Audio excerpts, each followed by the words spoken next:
তনুশ্রী রান্নাঘরে আপনাদের সকলকে স্বাগত জানাই। আশা করছি আপনারা সকলে ভালো আছেন, সুস্থ আছেন। আমি তনুশ্রী, আপনারা দেখছেন তনুশ্রী রান্নাঘর। তো আজকে আমি আপনাদের সাথে শেয়ার করব একদম রেস্টুরেন্ট স্টাইলে শাহী পনিরের রেসিপি। এটা বানানো কিন্তু ভীষণই সহজ আর খেতে কিন্তু ভীষণই ভালো হয়। আর এটা এত সহজ বানানো, না দেখলে আপনারা বিশ্বাসই করবেন না যে এত সহজেই বাড়িতেই রেসিপিটি বানানো যায়। তো খুব সহজেই আমি আপনাদেরকে বানিয়ে দেখাবো, স্টেপ বাই স্টেপ আপনারা দেখবেন, একদম স্কিপ না করে প্রথম থেকে শেষ পর্যন্ত ভিডিওটি দেখার অনুরোধ রইল। যদি ভিডিওটি আজকে ভালো লেগে থাকে অবশ্যই কিন্তু লাইক, শেয়ার, কমেন্ট করতে ভুলবেন না। আর যারা আমার চ্যানেলে নতুন বন্ধু তাদেরকে অনুরোধ রইল তনুশ্রী রান্নাঘর চ্যানেলটিকে সাবস্ক্রাইব করে পাশে থাকার। তাহলে চলুন আজকে শুরু করে দিই রেসিপি শাহী পনির। বন্ধুরা, শাহী পনির বানানোর জন্য দেখুন এখানে আমি 250 গ্রাম পনির নিয়েছি আর পনিরটাকে ঠিক এরকম 4 চৌকো কিউব আকার করে একটু বড় বড় করে কেটে নিয়েছি। তো এবার শাহী পনিরের গ্রেভির জন্য যে মশলাগুলো নিয়েছি, একটা মানে পেস্ট তৈরি করতে হবে। তো তার জন্য দেখুন এখানে আমি 3টে টমেটো নিয়েছি আর নিয়েছি 2টো মিডিয়াম সাইজের পেঁয়াজ, এরকম ডুমো ডুমো করে কেটে নিয়েছি। 8 থেকে 10 কোয়া রসুন আর একটু আদার টুকরো নিয়েছি। এখানে 2 ইঞ্চি মতো আদাকে আমি ছোট ছোট এরকম টুকরো করে কেটে নিয়েছি। আর লাগবে হচ্ছে এখানে দেখুন আমি কিছুটা কাজু বাদাম আর কিছুটা আমন্ড বাদাম নিয়েছি। তো প্রথমেই যেটা করতে হবে আমাদেরকে, প্রথমে হচ্ছে এই শাহী পনিরের একটা গ্রেভি তৈরি করতে হবে। গ্রেভির জন্য একটা মশলা তৈরি করতে হবে। তো এইগুলো দিয়ে আমি মশলাটা বানাবো। তো তাহলে চলুন প্রথমে এবার গ্যাসের কাছে যাওয়া যাক। বন্ধুরা, এবার শাহী পনিরের গ্রেভির জন্য আমি মশলাটা তৈরি করব। তো তার জন্য আমি গ্যাসে একটা ফ্রাইং প্যান বসিয়ে দিয়েছি। তো এবার আমি তাতে একটু সাদা তেল দিয়ে দেব। আপনারা চাইলে সাদা তেল বাটার দুরকম মিশিয়েও কিন্তু করতে পারেন। তো আমি এখানে 2 টেবিল চামচ সাদা তেল দিয়ে দিলাম। এবার তেলটাকে আমি একটু ভালো করে গরম করে নেব। এটা গরম হয়ে গেছে। প্রথমেই আমি একটা তেজপাতা দিয়ে দেব 2টো এলাচ। আমি এলাচের মুখগুলো একটু ফাটিয়ে নিয়ে দিয়েছি। আর দিয়ে দেব এর সাথে যে বাদামটা আমি নিয়েছিলাম, কাজু বাদাম আর আমন্ড বাদাম দিয়ে দেব। দিয়ে এবার ভালো করে তেলের সাথে একটু মিশিয়ে নিয়ে একটু ভেজে নেব। খুব বেশি ভাজার দরকার নেই, হালকা একটু ভাজা হলেই হবে। বাদামগুলো হালকা হালকা করে ভাজা হয়ে গেছে। এবার আমি আদার কুচিটা দিয়ে দেব, রসুন কুচি দিয়ে দেব আর দিয়ে দেব পেঁয়াজটা। দিয়ে এগুলোকে একটু ভেজে নেব। পেঁয়াজ, রসুন আর আদাটা হালকা করে ভাজা হয়ে গেছে। এবার আমি টমেটোটা দিয়ে দেব। আমি এখানে 3টে টমেটো নিয়েছি, মিডিয়াম সাইজের। টমেটোগুলো দিয়ে দিলাম। দিয়ে ভালো করে একটু মিশিয়ে নেব। আর যাতে টমেটোটা তাড়াতাড়ি নরম হয়ে যায় তার জন্য এই সময় একটু লবণ দিয়ে দিতে হবে। তাহলে কি হবে, টমেটোটা খুব সুন্দরভাবে নরম হয়ে যাবে। তো দেখুন আমি এখানে অল্প একটু লবণ দিয়ে দিচ্ছি। ছোট চা চামচের 1 চামচ মতো লবণ দিয়ে দিলাম। দিয়ে সব কিছুকে আবারও ভালো করে একসাথে মিশিয়ে নেব। এবার মেশানো হয়ে গেছে। আমি এবার একটা ঢাকা দিয়ে দেব। একটা ঢাকা দিয়ে দিলাম। দিয়ে গ্যাসের ফ্লেমটাকে লো টু মিডিয়ামে করে এবার এটাকে, টমেটোটা যতক্ষণ না নরম হচ্ছে আমি এটাকে একটু রান্না করে নেব। বন্ধুরা, আমি 2 মিনিট পর ফিরে এসেছি। তো খুলে আপনাদেরকে দেখাচ্ছি। দেখুন খুব সুন্দরভাবে কিন্তু টমেটোটা ভাজা হয়ে গেছে। টমেটোটা কিন্তু অনেকটাই নরম হয়ে গেছে। আরেকটু টমেটোটা নরম করতে হবে, তার জন্য আমি এখানে অল্প একটু জল দিয়ে দেব, খুবই সামান্য অল্প একটু জল দিয়ে দিলাম, যাতে একদম সব কিছু ভালোভাবে কিন্তু একদম সেদ্ধ হয়ে যায়। তো এবার আমি আবারও চাপা দিয়ে দেব। দিয়ে আরও 2-3 মিনিট এটাকে একটু সেদ্ধ করে নেব। তাহলে 2-3 মিনিট পর ফিরে আসছি। এবার আমি খুলে দেখাচ্ছি। দেখুন একদম কিন্তু পারফেক্টভাবে সব কিছু সেদ্ধ হয়ে গেছে। টমেটোগুলো দেখুন খুব সুন্দর কিন্তু সেদ্ধ হয়ে গেছে, ভালোভাবে একদম সব সেদ্ধ হয়ে গেছে। তো এবার আমি গ্যাসটা অফ করে দেব। দিয়ে এই মশলাটাকে কিন্তু খুব ভালো করে আগে ঠান্ডা করতে হবে। পুরোপুরি ঠান্ডা হয়ে গেলে তারপর এটাকে আমি পেস্ট বানাবো। তাহলে ঠান্ডা করে ফিরে আসছি। মশলাটা একদম পুরোপুরিভাবে ঠান্ডা হয়ে গেছে। এবার আমি পেস্ট বানাবো। তার জন্য একটা মিক্সির জার নিয়েছি। তার আগে যে আমি তেজপাতাটা দিয়েছিলাম সেটা আমার বার করে ফেলে দেব। এবার সব জারের মধ্যে দিয়ে দিচ্ছি। এটা কোনো জল দেবার দরকার নেই, জাস্ট এরকমভাবেই পেস্ট বানালে কিন্তু খুব সুন্দর হয়ে যাবে। তো সব মশলাটা আমি জারের মধ্যে দিয়ে দিচ্ছি। দিয়ে এটাকে ভালো করে একদম পেস্ট করে নেব। খুব স্মুথলি একটা পেস্ট বানাতে হবে, যেন কোনো লাম্পস না থাকে এর মধ্যে। তো পেস্টটা বানিয়ে নিয়ে আমি ফিরে আসছি। দেখুন পেস্টটা আমি বানিয়ে নিয়ে চলে এসেছি।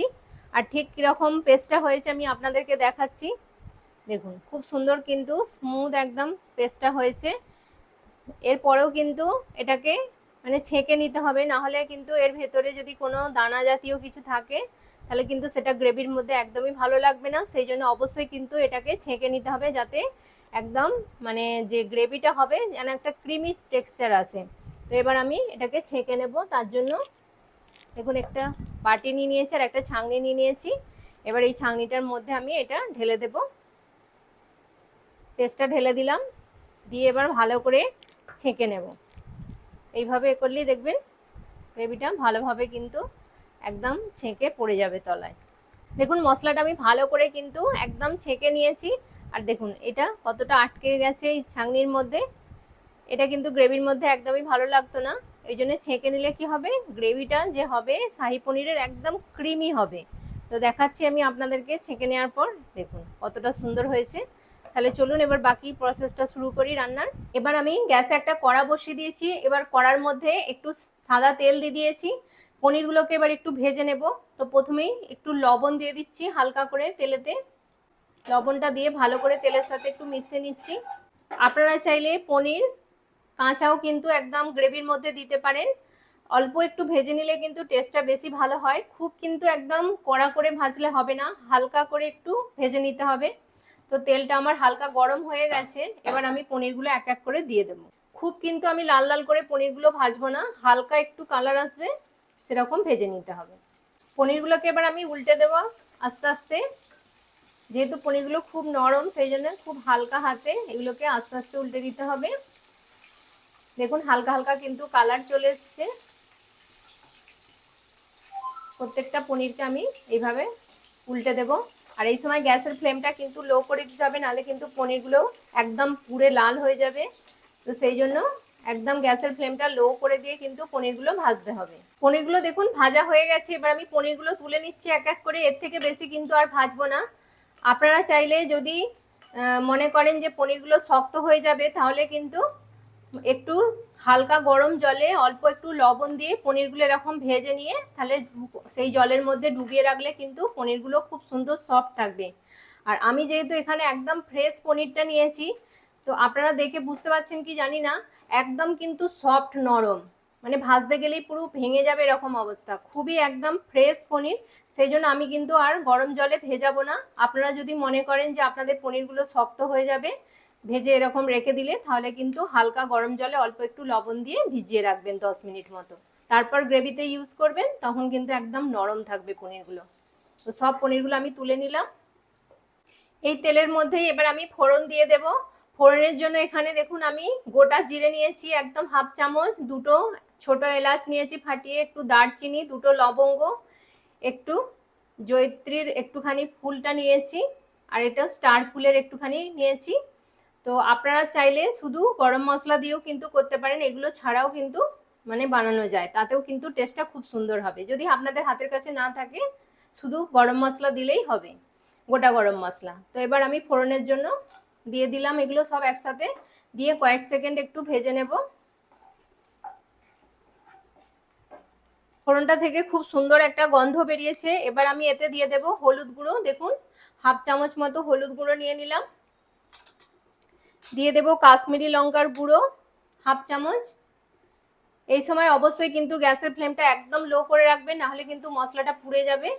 এবার একটু ভেজে নেব, এই তেলের সাথে একটু কষে নেব যাতে হলুদের কাঁচা গন্ধটা চলে যায়। আর আমি যে পেস্টটা বানিয়ে রেখেছিলাম সেই পেস্টটা এবার দিয়ে দেব। ভালো করে সব পুরো দিয়ে দিলাম। এটা ধুয়ে, বাটিটা ধুয়ে আমি পরে জল একটু দেব।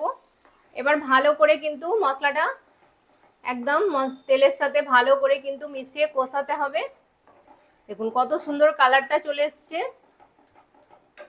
মানে তেলের ওপরে এরকম এইভাবে হলুদ গুঁড়ো আর লঙ্কা গুঁড়োটা দিয়ে দিলে কিন্তু মানে কাশ্মীরি লঙ্কার গুঁড়ো খুব সুন্দর কিন্তু কালারটা আসে। এবার ভালো করে আমি একটু কষিয়ে নেব। এবার আমি কিছু গুঁড়ো মশলা অ্যাড করে দেব। প্রথমে দিয়ে দেব আমি ধনে গুঁড়ো, 1 চামচ ধনের গুঁড়ো দিয়ে দিলাম। আর হাফ চামচ দিয়ে দেব জিরের গুঁড়ো, হাফ চামচ জিরের গুঁড়ো দিয়ে দিলাম। দেবো স্বাদ অনুযায়ী লবণ। লবণটা কিন্তু বুঝে দিতে হবে, কারণ যখন আমরা টমেটো পেঁয়াজ মশলাটা তৈরি করেছিলাম তখন কিন্তু আমরা লবণ দিয়েছিলাম, সেই জন্য লবণটা বুঝে দিতে হবে। অল্প একটু চিনি দিয়ে দিচ্ছি, 1/2 চামচ মতো। এবার সবকিছুকে ভালো করে একসাথে মিশিয়ে এবার একটু কষিয়ে নেব। মশলাটা দেখুন বন্ধুরা ভালোভাবে কিন্তু আমার কষানো হয়ে গেছে। এবার আমি একটু জল দিয়ে দেব। বাটিটা ধুয়ে আমি একটু জল দিয়ে দিচ্ছি। খুব বেশি জল দিতে হবে না, মোটামুটি একটু গ্রেভিটা হবে, আপনারা বুঝে যেরকম গ্রেভি রাখতে চাইছেন সেই অনুযায়ী কিন্তু জলটা দিয়ে দেবেন। এবার জলটা দিয়ে দিলাম। এবার জলটা দিয়ে আমি ভালো করে গ্রেভিটা ফোটা পর্যন্ত অপেক্ষা করব। একটা চাপা দিয়ে দেব।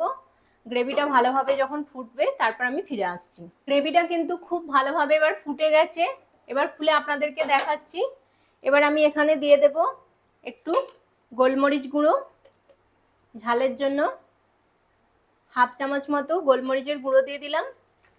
এরই সাথে দিয়ে দেব গরম মশলার গুঁড়ো। এখানে দেখুন 1/2 চামচ মতো গরম মশলার গুঁড়ো দিয়ে দিলাম। এবার দুটোকে ভালো করে আমি মিশিয়ে নেব। গ্রেভির সাথে খুব ভালো করে কিন্তু আমি মিশিয়ে নিলাম।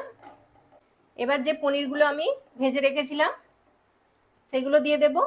আমি এখানে পনির ভেজে রেখেছিলাম দিচ্ছি, আপনারা চাইলে এরকম অবস্থায় কাঁচা পনিরটাও এবার দিয়ে দিতে পারেন এই গ্রেভির মধ্যে। এক এক করে এবার আমি পনিরগুলো দিয়ে দিচ্ছি। সব পনিরগুলো আমি দেখুন দিয়ে দিচ্ছি গ্রেভির মধ্যে। এবার ভালো করে একবার মিশিয়ে নেব। এবার ঢাকা দিয়ে আমি 2 মিনিট মতো রান্না করে নেব, যাতে পনিরের মধ্যে গ্রেভিটা ভালোভাবে সোপ করে নেয়। তো আমি একটু পরে ফিরে আসছি। 2 মিনিট পর ফিরে এলাম। তো এবার আমি খুলে দেখাচ্ছি আপনাদেরকে। দেখুন খুব সুন্দর কিন্তু গ্রেভিটা অনেকটাই ঠিক হয়ে এসছে, আর পনিরগুলোর মধ্যে গ্রেভিটাও ভালোভাবে ঢুকে গেছে। তো এবার আমি যেটা করব সেটা হচ্ছে, এখানে দেখুন আমি কসুরি মেথি নিয়েছি, নিয়ে এটাকে একটু ড্রাই রোস্ট করে একটু গুঁড়ো করে নিয়েছি হাতে এইভাবে। তো এবার কসুরি মেথিটা দিয়ে দেব। এটা দিলে কিন্তু খুব সুন্দর ফ্লেভারটা আসে। তো এবার দিয়ে ভালো করে মিশিয়ে নেব গ্রেভির সাথে। কত সুন্দর গ্রেভিটা হয়েছে দেখুন, একদম পুরো ক্রিমি, যেমন আমরা রেস্টুরেন্টে গিয়ে খেয়ে থাকি একদম কিন্তু হুবহু সেরকমই হয়েছে। টেস্টটা কিন্তু অপূর্ব হয়। এবার আমি দিয়ে দেবো এতে ক্রিম, ফ্রেশ ক্রিম দিয়ে দেব। তো আপনাদের কাছে যদি ফ্রেশ ক্রিম না থাকে তাহলে আপনারা দুধের সরকে ফেটিয়ে নিয়েও দিতে পারেন। আমি এখানে ফ্রেশ ক্রিম নিয়েছি, দিয়ে দিচ্ছি। ফ্রেশ ক্রিমটাকে দিয়ে এবার ভালো করে গ্রেভির সাথে একটু মিশিয়ে নেব। এই সময় গ্যাসের ফ্লেমটা একদম লো রাখবেন। অনেক সময় ক্রিম দেবার পর কিন্তু ফেটে যায়। ক্রিমটা দিয়ে মিশিয়ে নিলাম। আপনারা গ্রেভির ঘনত্ব কীরকম রাখতে চাইছেন সেই অনুযায়ী বুঝে মানে রাখবেন, কারণ এটা ঠান্ডা হবার পর কিন্তু অনেকটাই আরও ঠিক হয়ে যাবে। তো আমি এবার গ্যাসটা অফ করে দেব। দিয়ে আর একটা জিনিস আমার দেবার বাকি আছে, আমি একটু বাটার দেব। দেখুন আমি এখানে একটু বাটার নিয়েছি, এবার বাটারটা দিয়ে দেব। বাটারটা দিয়ে ভালো করে মিশিয়ে নেব। বাটারটা ভালোভাবে মেল্ট হয়ে গ্রেভির সাথে একদম মিশে গেলে খুব সুন্দর কিন্তু ফ্লেভারটা আসবে। তো আমার কিন্তু একদম শাহী পনির রেডি। আমি একটু চাপা দিয়ে রাখবো 1 মিনিট মতো, স্ট্যান্ডিং টাইমে একটু থাক 1 মিনিট মতো, তারপর আমি এটাকে সার্ভ করব। দেখুন বন্ধুরা আমি শাহী পনিরটা প্লেটিং করে নিয়েছি, আর কতটা সুন্দর লাগছে দেখুন, যেমন আমরা কিন্তু রেস্টুরেন্টে গিয়ে খেয়ে থাকি একদম কিন্তু সেরকমই হয়েছে। দেখতেও যেমন হয়েছে, খেতেও কিন্তু ভীষণই সুন্দর হয়েছে। এটা একবার হলেও আপনাদেরকে অনুরোধ করব এইভাবে বাড়িতে একবার পনিরটা বানিয়ে দেখবেন। এরকম শাহী পনির বাড়িতে বানিয়ে খেয়ে দেখবেন, কিন্তু অসম্ভব সুন্দর হয়। বাড়িতে যেই খাবে সেই কিন্তু প্রশংসা করতে বাধ্য, মানে এতটাই সুন্দর হয়। আর রেস্টুরেন্টে গিয়ে খাওয়ার কথা কিন্তু ভুলেই যাবেন এইভাবে যদি বাড়িতে শাহী পনির বানান। খুবই সুন্দর। আমি দেখাচ্ছি আপনাদেরকে তুলে, দেখ কতটা সুন্দর হয়েছে দেখুন, কতটা সুন্দর লাগছে দেখুন। আর গ্রেভিটা দেখুন একদম পুরো ক্রিমি, যেমন কিন্তু শাহী পনির আমরা রেস্টুরেন্টে গিয়ে খেয়ে থাকি কিন্তু সেরকমই হয়েছে। একদম পুরো মাখনের মতো, একদম পুরো দেখতেও যেমন হয়েছে খেতেও কিন্তু ভীষণ সুন্দর। এটা আপনারা রুটি, পরোটা, নান, লুচি, এমনকি রাইসের সাথেও কিন্তু খুবই সুন্দর যাবে। যার সাথেই খাবেন কিন্তু এটা অসম্ভব সুন্দর লাগবে। তো তো আশা করব আজকের রেসিপিটি আপনাদের ভালো লাগলো, আর যদি ভালো লেগে থাকে অবশ্যই কিন্তু লাইক শেয়ার কমেন্ট করতে ভুলবেন না। আর তনুশ্রী রান্নাঘর চ্যানেলটিকে অবশ্যই সাবস্ক্রাইব করে দেবেন, পাশে থাকা বেল আইকনটি প্রেস করে দেবেন, যাতে সহজেই আমার নতুন নতুন রান্নার ভিডিওর নোটিফিকেশান আপনারা খুব সহজেই পেয়ে যান। আর আপনার বন্ধু বান্ধবদের মধ্যে প্লিজ এটা শেয়ার করে দেবেন। ততক্ষণ আপনারা ভালো থাকবেন, সুস্থ থাকবেন। আপনাদের সাথে দেখা হবে আবার একটি নতুন রান্নার ভিডিওতে। নমস্কার, টাটা।